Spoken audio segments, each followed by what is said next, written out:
In this video, I want to do on problem 8 on page 35 again, this time using Desmos, just to kind of help remember how to use this. The more comfortable we get using Desmos, the more often we can use it. So again, this equation, or now we call it a function, p equals this, and I want to, so this p equals 6.8x. So now this time we want to call it p of x. Doesn't really change anything. Now we're just stating that it is a function.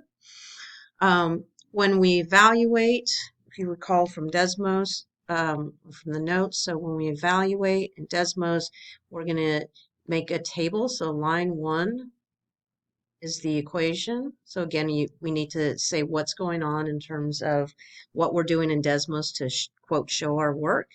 And then line 2 is going to be the table. And in our table, so we're going to go to the gear or the settings. It says to edit list, and I'm going to change it to a table. And I'm just going to go down. I can edit any one of these, or I'm just going to go to the last one and type in 4.5, and I end up with 54.75. So I know that my output, so I can say P equals 54.75. Again, we need to label if we're not writing it in function notation.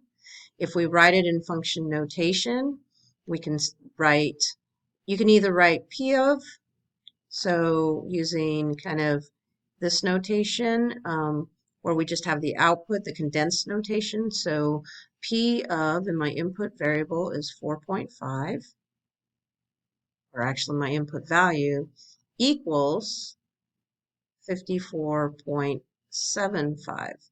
So again, we can either write the answer not in function notation, but then it needs to be labeled. If we write it in function notation, we don't need to label because we've identified our inputs and outputs. So anytime we see evaluate, we're going to have our equation in Desmos, and then we go to the table by clicking on the settings or the gear, however you want to remember that, and then you can just edit your table to come up with your answer. When we're solving this time, we have line 1, again, is our equation. And I'm going to go ahead and just leave the table since we're working on that. I'm going to say in line 3, so again, Desmos understands y, the letter y is our output, so we're going to say y equals 26.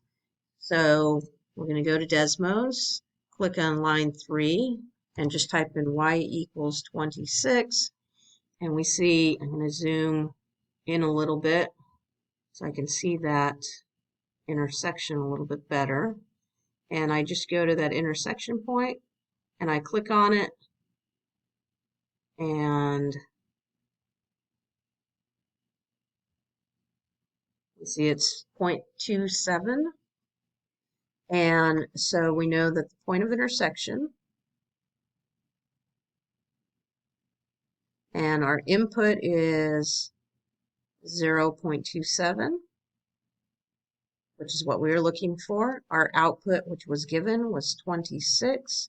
And so now we can either answer the question as y equals, because we're back to the variables that are given to us, and that y is our input, 0.27 years. That's one way of answering it. Or, so that's writing it without function notation. If we write it in function notation, we would say P of 0.27, because that's what we found, equals what we were given, which was equal to 26.